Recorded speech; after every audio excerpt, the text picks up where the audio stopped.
ইসরায়েলের হামলায় ইরানের প্রতিরক্ষামন্ত্রী আমির নাসির জাদেহ এবং বিপ্লবী গার্ড কমান্ডার মোহাম্মদ পাকপোর নিহত হয়েছেন। ইসরায়েলি সামরিক অভিযানের বরাতে এমনটা জানায় বার্তা সংস্থা রয়টার। এ বিষয়ে আলোচনা করতে আমাদের সঙ্গে যোগ দিয়েছেন জাহাঙ্গীরনগর বিশ্ববিদ্যালয়ের সরকার ও রাজনীতি বিভাগের অধ্যাপক ডক্টর মোহাম্মদ ফরিদ হোসেন। ডক্টর মোহাম্মদ ফরিদ হোসেন, আপনাকে স্বাগত জানাচ্ছি ইন্ডিপেন্ডেন্ট সংবাদে। খামেনির মৃত্যুর পরে ইরানে যুদ্ধ পরিস্থিতি একটা নতুন পর্যায়ে প্রবেশ করলো বলে আপনি মনে করেন কিনা?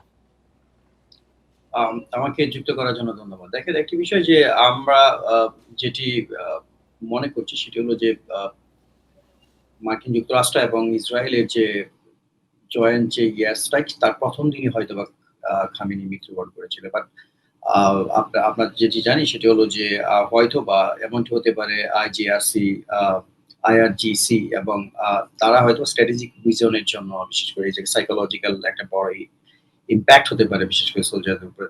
যার ফলে তারা কিন্তু এটা হয়তোবা গোপন রেখেছে।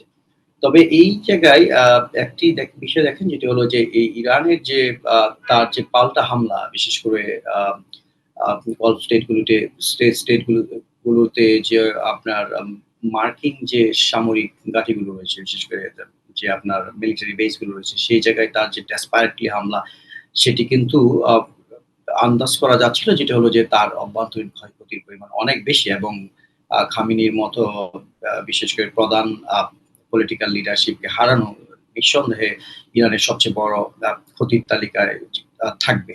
এবং এর ফলে যেটি হলো যে আমি যদি বলি যেটা হলো যে ইরানের এখন আমি এক কথায় যদি বলি যে ইরানের এখন পলিটিক্যাল রিজিম হলো পৃথিবীর সবচেয়ে লনলিয়েস্ট। তাদের আসলে কেউ নেই। আমি যদি ওই সত্যিকার অর্থে বলি সেটি হলো যে আম ভিজিবল সাপোর্ট বলতে বা প্রত্যক্ষ সাপোর্ট বলতে তাদের আসলে কেউ নেই। তাদেরকে একাই লড়তে হচ্ছে পৃথিবীর সবচেয়ে শক্তিশালী সুপার পাওয়ার এর বিরুদ্ধে যার সাথে রয়েছে এবং আ আ আরেকটি আধুনিক আ আ মিলিটারি অস্ত্র-শস্ত্রে সজ্জিত হুম? ইসরায়েলি বাহিনীর বিরুদ্ধে। সো এই জায়গায় যেটি হলো যে তাদের বিরোধিতা করে বিবৃতি দিয়েছে। আপনি যেমনটি বলছিলেন যে একাই লড়তে হচ্ছে। তো এসব পরাশক্তি যুদ্ধের মাঠে এখন এ পর্যায়ে আসলে ইরানকে কতটুকু সাহায্য করবে বলে মনে হচ্ছে? আদৌ করবে কি? একটি বিষয় একটি ব্যাপার দেখেন যেটি হলো যে মার্কিন যুক্তরাষ্ট্রের সাথে ইসরায়েলের যে আপনার আয়রন ক্ল্যাড রিলেশনশিপ এইরকম সাপোর্ট ইরান কোন সময় আ কোনো বৃহৎ শক্তি আপনার পরাশক্তির কাছ থেকে পাবে বলে মনে হয় না। এটি সম্ভব হয় না। কারণ আপনি যদি দেখেন যে মার্কিন যুক্তরাষ্ট্রের সাথে ইসরায়েলের সম্পর্ক, ঐতিহাসিক সম্পর্ক সেটি ভিন্ন মাত্রার।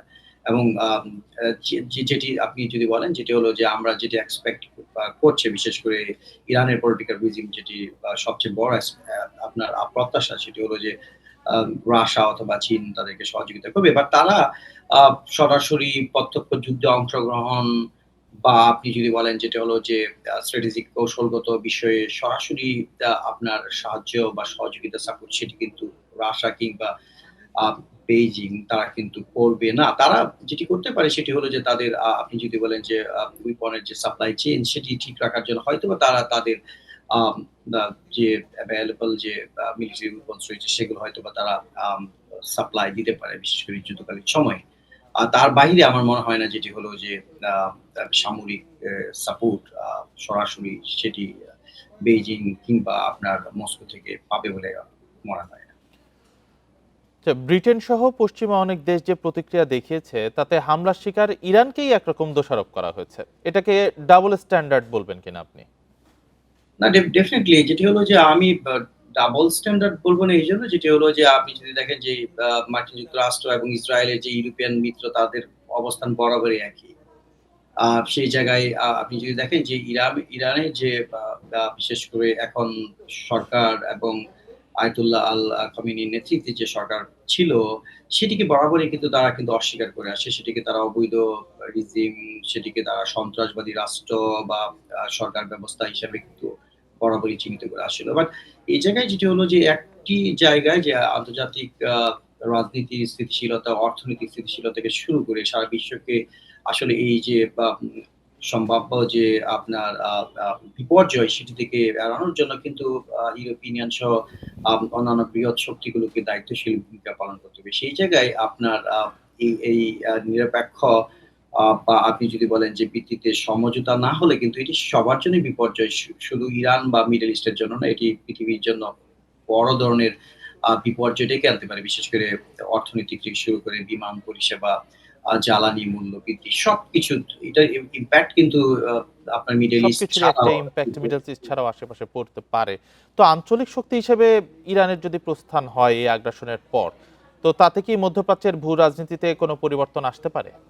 বড় ধরনের পরিবর্তন আসবে। আপনি এটি আ আ নিঃসন্দেহে বলা যায় যেটি হলো যেটি বড় ধরনের পরিবর্তন আসবে। কারণ আপনি যদি দেখেন যে মিডল ইস্টে ইরান কিন্তু আ বিশেষ করে মার্কিন যুক্তরাষ্ট্র বা ইসরায়েলের আ এক ধরনের কাউন্টার ব্যালান্স হিসেবে কাজ করত।